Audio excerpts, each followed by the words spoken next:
Oi, pessoal! Hoje eu tô aqui pra mostrar pra vocês a minha coleção de biscuit.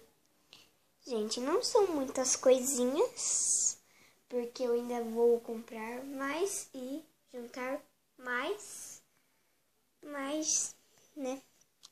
Gente, as minhas coisinhas, gente, são muito fofinhas.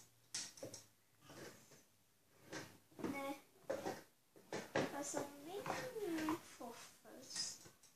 Eu amo fazer essas coisinhas de biscoito, gente.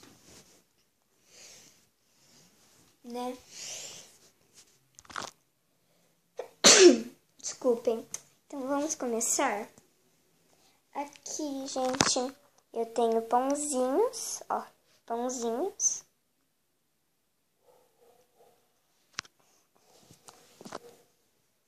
De biscuit, ó, gente. Pelo que vocês podem ver, é de biscuit mesmo, ó. Se eu aperto, ó. Ele não estraga, mas se você quebra, ele fica igualzinho um pão de verdade. Aqui, gente, eu tenho 2 ovinhos.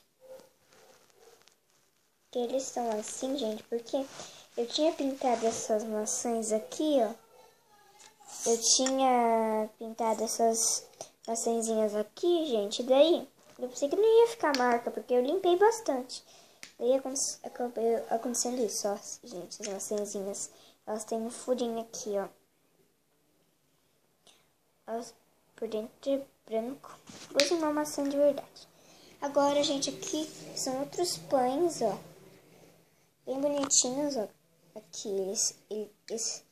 ele tá quebrado, ó, gente, parece de verdade. Pronto. Aqui, gente, essa bailarina super fashion. Ó, gente. Ó, gente, que bonito. Essa bailarina aqui.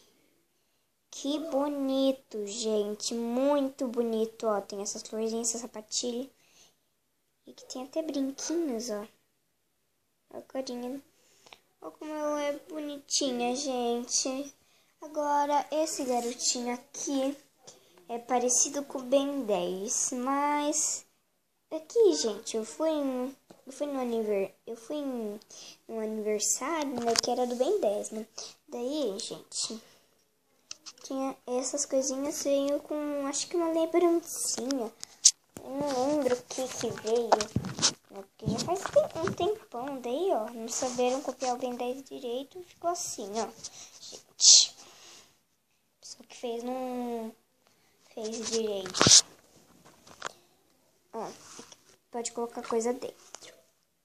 E aqui é a minha bonequinha de caneta, que eu comprei por R$2. Ó, gente, ela é uma caneta. Ela parece muito comigo, gente. Ela é uma caneta, ó. Aqui, gente, também é feito de biscuit, ó. Tem essas florzinhas. É muito bonitinho, gente. Bom, gente, essa é a minha coleção de biscuit. Espero que vocês tenham gostado. Um beijão para todos e tchau!